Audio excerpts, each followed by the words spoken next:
नमस्कार मित्रों, इस वीडियो में हम निर्वाचन आयोग के बारे में पढ़ेंगे। इलेक्शन कमीशन के बारे में पढ़ेंगे। तो आइए देखते हैं। संविधान के भाग 15 के अनुच्छेद 324 से 329 में निर्वाचन से संबंधित उपबंध किए गए हैं। कॉन्स्टिट्यूशन के भाग 15 पार्ट 15 में आर्टिकल 324 से लेकर 329, आर्टिकल 324 से लेकर के 329 तक इलेक्शन कमीशन के बारे में बताया गया, निर्वाचन आयोग के बारे में बताया गया। तो देखिए, सबसे पहले तो हमें ये याद रखना है कि पार्ट 15 में भाग 15 में इलेक्शन कमीशन की चर्चा की गई है, निर्वाचन आयोग की चर्चा की गई है। तो देखिए, 15 को हम जोड़े 15 से, 15 माने बंदर, किससे? बंदर से। 15 को किससे जोड़े? 15 से। 15 माने बंदर, बंदर से जोड़े। तो देखिए कि अधिकांश चुने जाने वाले, मतलब निर्वाचित होने वाले और अधिकांश चुनने वाले दोनों ही बंदर होते हैं। अधिकांश चुने जाने वाले, आप लोग बहुत समझदार हैं, समझ गए होंगे। अधिकांश चुने जाने वाले और अधिकांश लोगों द्वारा चुनने वाले लोग, ये दोनों ही अधिकांश बंदर होते हैं। अधिकांश लोग बंदर होते हैं, अधिकांश चुने जाने वाले बंदर होते हैं। तो इस तरीके से हम याद रख सकते हैं कि पार्ट 15 जो है वो इलेक्शन कमीशन से संबंधित है, निर्वाचन आयोग से संबंधित है। इसी तरीके से अब आर्टिकल याद रखिए कि आर्टिकल जो है वो 324 से लेकर के 329 के बीच में है।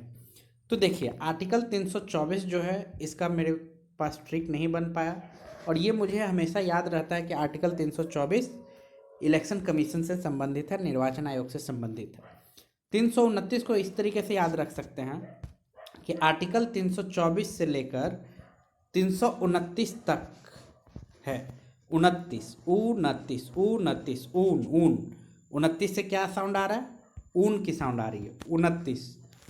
29 बोलते होंगे, 29 बोलते होंगे, तो ऊन, किस चीज़ की? ऊन की साउंड आ रही है, ऊन। तो देखिए, ऊन की साउंड आ रही है, तो इलेक्शन कमीशन के पास इतना पावर है कि जितने नेता लोग हैं, इन सभी को चाहे तो ये ऊन से बांध सकते हैं। ऊन का गोला जानते हैं, बहुत बड़ा होता है, उसमें बहुत सारे धागे निकाले जा सकते हैं। तो ऊन के गोला से ये बहुत सारे नेताओं को चाहे तो बांध दे। ठीक है, तो इस तरीके से आप याद रख सकते हैं कि आर्टिकल 324 से लेकर के आर्टिकल 329 तक, ठीक है, ये तीन खुद ही याद रखना होगा कि 324 से लेकर के 329 तक निर्वाचन आयोग से संबंधित है।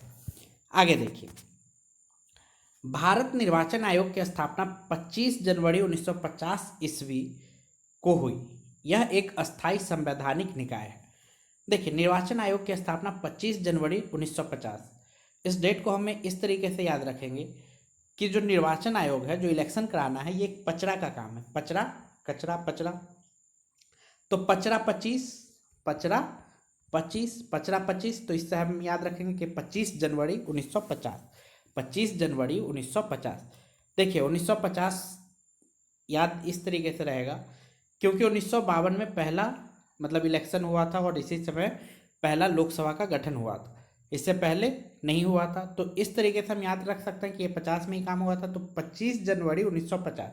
यदि आपको सिर्फ वर्ष याद है तो उससे भी हम याद रख सकते हैं कि 50 का आधा क्या हो गया? 25। अब 25 का दुगना क्या हो गया? 50। तो इस तरीके से हम याद रख सकते हैं कि 25 जनवरी 1950 को भारत में निर्वाचन आयोग की स्थापना हुई थी। ये जो निर्वाचन आयोग है, इलेक्शन कमीशन है, ये एक संवैधानिक निकाय है। संवैधानिक निकाय है मतलब कॉन्स्टिट्यूशनल बॉडी है, मतलब इसकी चर्चा संविधान में की गई है। संविधान ने कहा है कि एक निर्वाचन आयोग होगा। आगे देखिए, निर्वाचन आयोग का गठन मुख्य निर्वाचन आयुक्त एवं अन्य निर्वाचन आयुक्तों से किया जाता है, जिनकी नियुक्ति राष्ट्रपति द्वारा की जाती है। जो निर्वाचन आयोग है, इलेक्शन कमीशन है, इसका गठन एक मुख्य निर्वाचन आयुक्त होता है एवं अन्य निर्वाचन आयुक्त होता है, और इसकी नियुक्ति कौन करता है? राष्ट्रपति। कौन करता है? राष्ट्रपति। जितने भी इंपॉर्टेंट पद होते हैं जिसकी चर्चा संविधान में की गई है, जिस बॉडी की, उन सभी बॉडी की जो नियुक्ति होती है वो राष्ट्रपति द्वारा की जाती है। उन बॉडी के सदस्यों के, उन निकाय के सदस्यों की नियुक्ति राष्ट्रपति के द्वारा की जाती है। जैसे आपने यूपीएससी में देखा, यूपीएससी के जो मेंबर होते हैं, किनके द्वारा नियुक्त किए जाते हैं? राष्ट्रपति के द्वारा। तो इसी तरीके से जो इलेक्शन कमीशन के मेंबर होते हैं उनकी नियुक्ति राष्ट्रपति करता है। और इलेक्शन कमीशन के मेंबर में एक मुख्य निर्वाचन आयुक्त होता है और अन्य निर्वाचन आयुक्त होते हैं, अन्य सदस्य होते हैं। आगे देखिए, मुख्य चुनाव आयुक्त का कार्यकाल 6 वर्ष या 65 वर्ष की आयु तक होता है।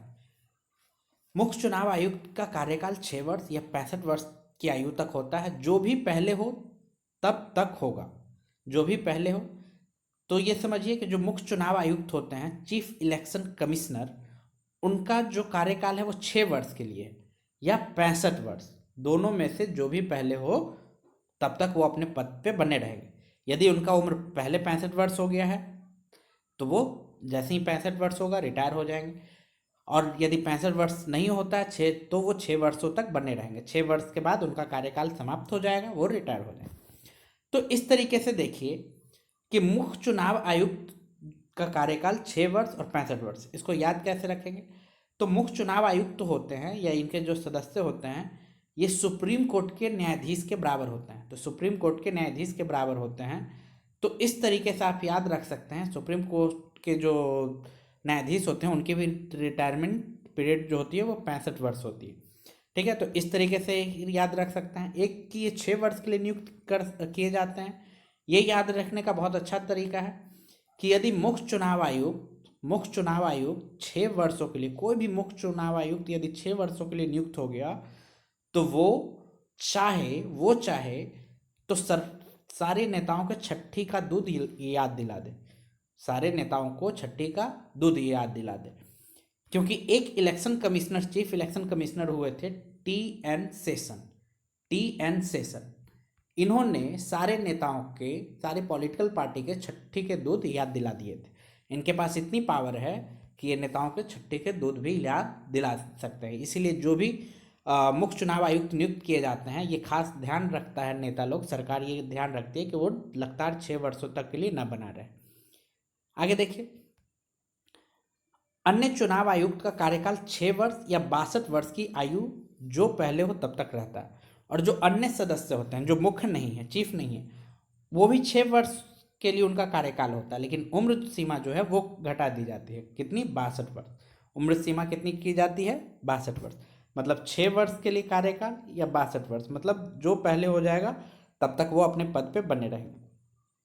आगे देखिए, मुख्य चुनाव आयुक्त तथा अन्य चुनाव आयुक्तों को सर्वोच्च न्यायालय के न्यायाधीश के बराबर वेतन एवं भत्ते मिलते हैं।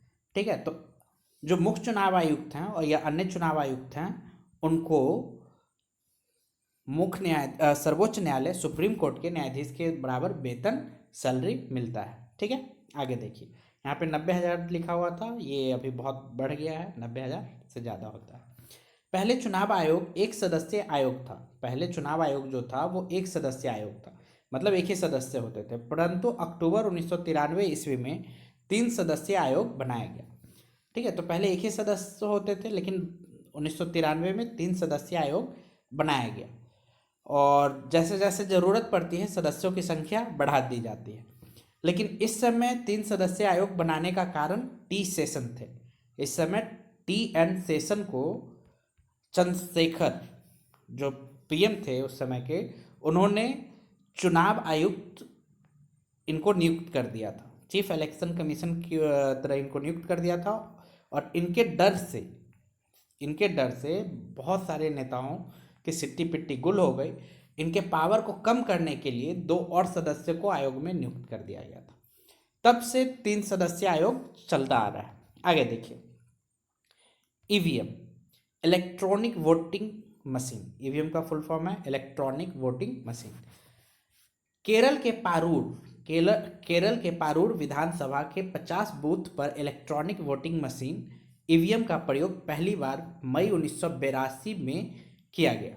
ठीक है, तो ये चीज़ याद रखने का है कि केरल के पारूर में पहली बार 1982 में ईवीएम मशीन का प्रयोग शुरू हुआ।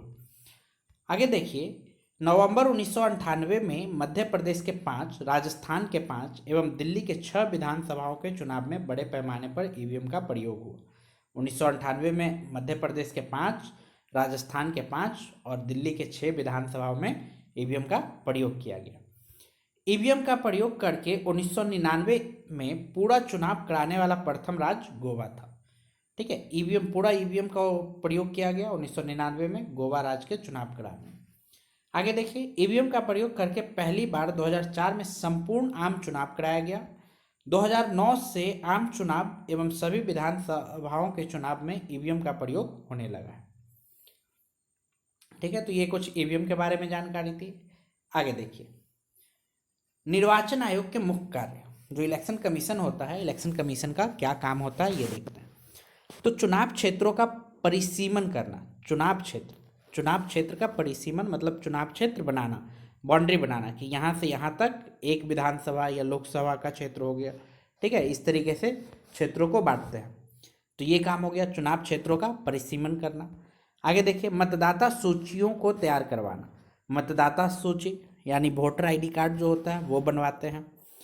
और क्या करते हैं, विभिन्न राजनीतिक दलों को मान्यता प्रदान करते हैं, और जितने भी राजनीतिक दल होते हैं उनको मान्यता प्रदान करते हैं कि हाँ आप एग्जिस्ट करते हो, आप राज पार्टी हो, राष्ट्रीय पार्टी हो, इसकी मान्यता देते हैं।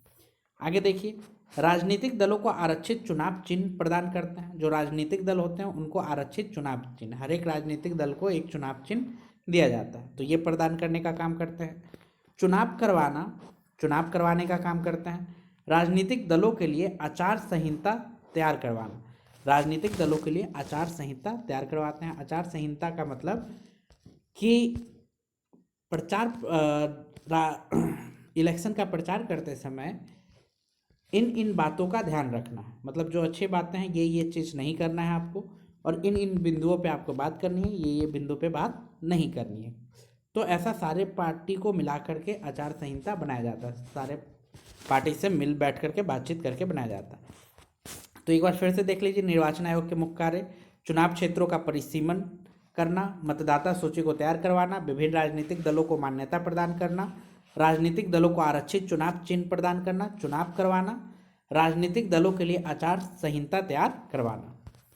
आगे देखिए, निर्वाचन आयोग की स्वतंत्रता के लिए संवैधानिक प्रावधान।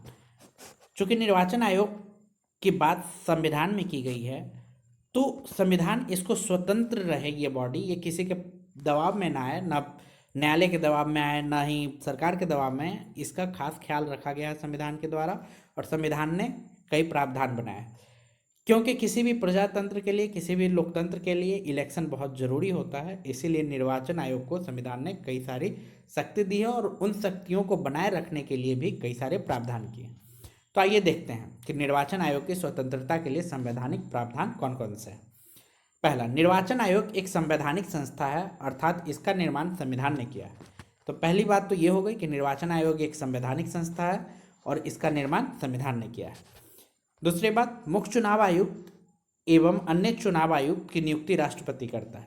मुख्य चुनाव आयुक्त एवं अन्य चुनाव आयुक्त की नियुक्ति कौन करता है? राष्ट्रपति, मतलब कि ये इंपॉर्टेंट पद है। आगे देखिए, मुख्य चुनाव आयुक्त को महाअभियोग जैसी प्रक्रिया से हटाया जा सकता है। मुख्य चुनाव आयुक्त को हटाना बहुत ही कठिन होता है, उनको महाअभियोग जैसी प्रक्रिया से ही हटाया जा सकता है। और ये जो महाअभियोग प्रक्रिया है ये काफ़ी कठिन प्रक्रिया होती है, इससे किसी अच्छे इंसान को हटाना मुश्किल है। आगे देखिए, मुख्य चुनाव आयुक्त का दर्जा सर्वोच्च न्यायालय के मुख्य न्यायाधीश के समान होता है। मुख्य चुनाव आयुक्त का जो दर्जा है, जो बराबरी है, वो सुप्रीम कोर्ट के चीफ जस्टिस के बराबर होता है। चीफ जस्टिस ऑफ इंडिया के बराबर होता है कौन? मुख्य चुनाव आयुक्त, chief election commissioner, chief justice of India के बराबर होता है। आगे देखिए, नियुक्ति के पश्चात मुख्य चुनाव आयुक्त एवं अन्य चुनाव आयुक्तों की सेवा शर्तों में कोई अलाभकारी परिवर्तन नहीं किया जा सकता। नियुक्ति के बाद जो भी मुख्य चुनाव आयुक्त हैं या जो अन्य सदस्य हैं, उनके सेवा शर्तों में अलाभकारी परिवर्तन नहीं किया जा सकता। अलाभकारी परिवर्तन का मतलब ये है कि कोई ऐसा परिवर्तन नहीं किया जा सकता जिनसे उनको नुकसान हो। ये इसलिए किया गया है ताकि कोई भी पॉलिटिकल पार्टी या कोई सरकार चुनाव आयुक्तों को परेशान ना कर सके। मुख्य चुनाव आयुक्त एवं अन्य चुनाव आयुक्तों का वेतन भारत के संचित निधि से दिया जाता है। भारत के संचित निधि से उनको सैलरी दी जाती है, और संचित निधि से जिसको भी सैलरी दी जाती है उसके ऊपर संसद में कोई भी किसी तरीके का चर्चा नहीं होता। आगे देखिए, राष्ट्रीय दल का राष्ट्रीय दल का दर्जा हासिल करने के लिए आवश्यक शर्त। कौन सा दल राष्ट्रीय दल होगा, इसका निर्णय चुनाव आयोग करता है, और इसके कुछ शर्तें हैं, कुछ कंडीशन है। जो भी पार्टी इस कंडीशन को फुलफिल कर लेती है उन्हें राष्ट्रीय पार्टी का दर्जा दिया जाता है। तो देखते हैं कौन कौन से कंडीशन है। तो पहला 2 कंडीशन जो है वो एक साथ फुलफिल होना चाहिए, एक साथ ये दोनों कंडीशन फुलफिल होगा तब राष्ट्रीय दल का दर्जा मिल जाएगा। और एक जो तीसरा कंडीशन है वो अकेले ही फुलफिल हो जाएगा तो राष्ट्रीय दल का दर्जा प्राप्त हो जाता है। तो आइए देखते हैं, लोकसभा आम चुनाव अथवा राज्य विधानसभा चुनाव में किन्हीं 4 अथवा अधिक राज्यों में कुल डाले गए वैध मतों का 6% प्राप्त करना जरूरी है। देखिए, वैध मत का मतलब होता है वैलिड वोट। वैलिड वोट कहने का मतलब कि कभी कभी वोट देते समय गड़बड़ हो जाता है, एक ही इंसान 2 3 4 बटन दबा दिए तो वो अनवैलिड वोट हो जाएगा। कहीं पे वैलिड से जब पहले दिया जाता था तो कहीं एक जगह पे मोहर मारना होता था तो कुछ लोग 2 3 जगह पे मार देते थे, तो इस तरीके से अनवैलिड हो जाता था। तो जो भी वैलिड मत है, कहने का मतलब कि जो फर्जी नहीं हो, जो सही मत है, उस मत का 6%। तो देखिए, किन्हीं चार राज्यों में या 4 से अधिक राज्यों में कुल डाले गए वैध मतों का 6% प्राप्त होना चाहिए। जैसे 4 राज्य मानिए कि राज्य ए, राज्य बी, राज्य सी, राज्य डी, इसमें 100 लोग रहते हैं, इसमें 100 लोगों ने वोट दिया, इसमें 100, सब में 100 दिए, तो हर एक में 6% प्राप्त होना चाहिए उस पार्टी को। हर एक राज्य में 6% उसे प्राप्त होना चाहिए। कम से कम कितना? 4 राज्यों में। इससे अधिक राज्य हो जाते हैं तो कोई दिक्कत नहीं है, लेकिन कम से कम 4 राज्यों में 6% वैध मतों का उस पार्टी को प्राप्त होना चाहिए। तो देखिए, 4 या 4 से अधिक राज्य, तो इसको याद रखने का तरीका यह है कि यदि 4 राज्यों में आपने 6% पाया, तभी आप विचार कर सकते हैं राष्ट्रीय दल का दर्जा हासिल करने के लिए। नेशनल पार्टी बनने के लिए यदि 4 राज्यों या 4 से अधिक राज्यों में मिला तभी आप विचार कर सकते हैं। तो इस तरीके से याद रहेगा हमें 4 राज्य। अब देखिए 6%, कम से कम कितना चाहिए? 6% मत चाहिए, वैध मत का 6%। तो 6% मिलेगा तभी आप छा सकते हैं राष्ट्रीय दल के रूप में, नेशनल पार्टी के रूप में। तो इस तरीके से हम याद रख सकते हैं कि 4 राज्य या 4 से अधिक राज्य में 6% कुल मतों का प्राप्त करने पे राष्ट्रीय दल का दर्जा मिल सकता है। ये एक कंडीशन है। इसके साथ ही एक और कंडीशन फुलफिल करना होगा तभी जा करके राष्ट्रीय दल का दर्जा मिलेगा। दूसरी जो बात है कि इसके अलावा इसे किसी एक राज्य अथवा राज्यों से विधानसभा की कम से कम 4 सीटें जीतनी होगी। समझे? कम से कम 4 सीटें। ये तो है ही कि 4 राज्य हैं या 4 से अधिक राज्यों में 6% वैध मत का बहुमत मिले, मतलब कि प्रतिशत मिले, वैध मतों का 6% प्राप्त हो। साथ ही एक ही राज्य में या एक से अधिक राज्य में विधानसभा का 4 सीट कम से कम प्राप्त होना चाहिए, जीतना चाहिए। उस पार्टी को कम से कम 4 सीट जीतना चाहिए। विधानसभा कहने का मतलब लेजिस्लेटिव असेंबली में या तो एक ही राज्य में 4 सीट जीत जाए या एक से अधिक राज्यों को भी मिला करके वो 4 सीट यदि विधानसभा में जीत जाती है तो उस पार्टी को राष्ट्रीय पार्टी का दर्जा दिया जाएगा।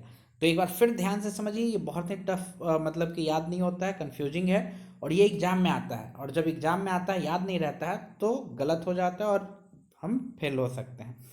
तो आगे देखिए, लोकसभा के चुनाव में या राज्य विधानसभा चुनाव में किन्हीं 4 अथवा अधिक राज्यों में कुल डाले गए वैध मतों का 6% प्राप्त होना चाहिए। जब 4 हो राज्यों में मिलेगा तभी विचार हो सकता है राष्ट्रीय दल बनने का, और कितना प्रतिशत? 6%, तभी आप छा सकते हैं। साथ ही एक या एक से अधिक राज्यों में कम से कम कितनी सीट मिलनी चाहिए? 4 सीट, तभी विचार होगा। ठीक है, 4 राज्य, इस तरीके से 4 याद रखिएगा, 4 अब देखिए, ये तो हो गया। अथवा इसके अलावा आप सिर्फ एक कंडीशन फुलफिल कर दीजिएगा तो आप नेशनल पार्टी घोषित हो जाइएगा। वो कंडीशन क्या है? वो कंडीशन है कि लोकसभा में 2% सीटें हों और ये कम से कम 3 विभिन्न राज्यों में हासिल की गई हो। लोकसभा में 2%, लोकसभा में 2% सीट प्राप्त हो जाए और कितने से? 3 राज्यों से, कम से कम 3 राज्यों से। 3 से अधिक राज्यों से हासिल होती है तो और अच्छी बात है, लेकिन कम से कम 3 राज्यों से प्राप्त होनी चाहिए। तो 2%, देखिए, तो 2%, यदि तुम 2% यदि ले आओगे तो तुम क्या बन जाओगे? National party. अब 2% कहने का मतलब कि आपको पता है कि लोकसभा में 545 मेंबर हैं, तो इसका 2% कितना हो जाएगा? इसे जब हम गुना करेंगे तो ये हो जाएगा हमारा इतना, मतलब कि 11 सीट यदि आप लोकसभा में जीत जाते हैं और विभिन्न 3 राज्यों से, कम से कम 3 राज्यों से, तो आप नेशनल पार्टी के हकदार हो जाएंगे, आप नेशनल पार्टी का दर्जा पाने के हकदार हो जाएंगे। तो आपको याद रखना है कितने? लोकसभा में 2%, कितने राज्यों से? 3 राज्यों से। तो याद रखना 2%, मतलब कि तुम 2%, तो तुमको हम नेशनल पार्टी। इसको ऐसे याद रखिए कि कोई एक पार्टी है जो कि इलेक्शन कमीशन को कहता है कि हमको नेशनल पार्टी बना दो, तो वो कहता है कि लोकसभा में 2% सीट दो, कितने? 3 राज्यों से। तो इस तरीके से याद रखने की कोशिश कीजिएगा। अब आगे देखिए, मतदाता का फोटो युक्त पहचान पत्र। निर्वाचन आयोग द्वारा 1993 के चुनावों में जाली मतदान और कुछ मतदाताओं पर नियंत्रण के लिए मतदाता के फोटो युक्त पहचान पत्र का उपयोग किया गया। पंजीकृत मतदाताओं को फोटो युक्त पहचान पत्र जारी करने का आधार मतदाता सूची है। ठीक है, 1993 में चुनाव आयोग ने जाली मतदान को रोकने के लिए और कुछ मतदाताओं पर नियंत्रण लगाने के लिए फोटो युक्त पहचान पत्र दिया, वोटर आईडी कार्ड दिया। पंजीकृत मतदाताओं को फोटो युक्त पहचान पत्र जारी करने का आधार मतदाता सूची है। आपने यदि वोट दिया होगा तो एक मतदाता सूची आता है, उस लिस्ट में नाम लिखा होता है और उन्हीं को वोटर आईडी कार्ड मिलता है। आगे देखिए, सामान्य रूप से प्रतिवर्ष इस मतदाता सूची में संशोधन किया जाता है। प्रतिवर्ष, हर एक वर्ष इस मतदाता सूची में संशोधन किया जाता है, मतलब कोई मर गया तो उसका नाम हटा दिया जाता है, कोई एक राज्य से दूसरे राज्य में चला गया तो उसका नाम हटा दिया जाता है। इस तरीके से संशोधन किया जाता है। और नवंबर की पहली तारीख पात्रता तिथि मानी जाती है। और नवंबर की पहली तारीख पात्रता तिथि, मतलब कि 1 नवंबर को देखा जाता है कि कौन लोग 18 साल के हो गए हैं। 1 नवंबर को देखा जाता है। इस तिथि को 18 वर्ष की आयु पूरी करने वाले या इससे अधिक आयु का प्रत्येक भारतीय नागरिक मतदाता सूची में शामिल होने का पात्र होता है और वह इसके लिए आवेदन कर सकता है। एक बार सूची में पंजीकृत हो जाने के बाद वह फोटो युक्त पहचान पत्र प्राप्त करने का पात्र हो जाता है। फोटो युक्त पहचान पत्र जारी करने की योजना निरंतर रूप से जारी रहती है। इसके पूरा होने की कोई समय सीमा निर्धारित नहीं है।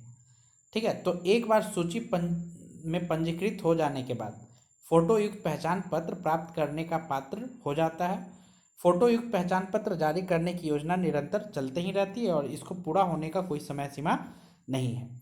तो इसमें चुनाव आयोग के बारे में, निर्वाचन आयोग के बारे में बहुत अच्छे से समझा दिया है। यदि वीडियो आपको अच्छा लगता है तो लाइक करें, सब्सक्राइब करें, शेयर करें। Thank you.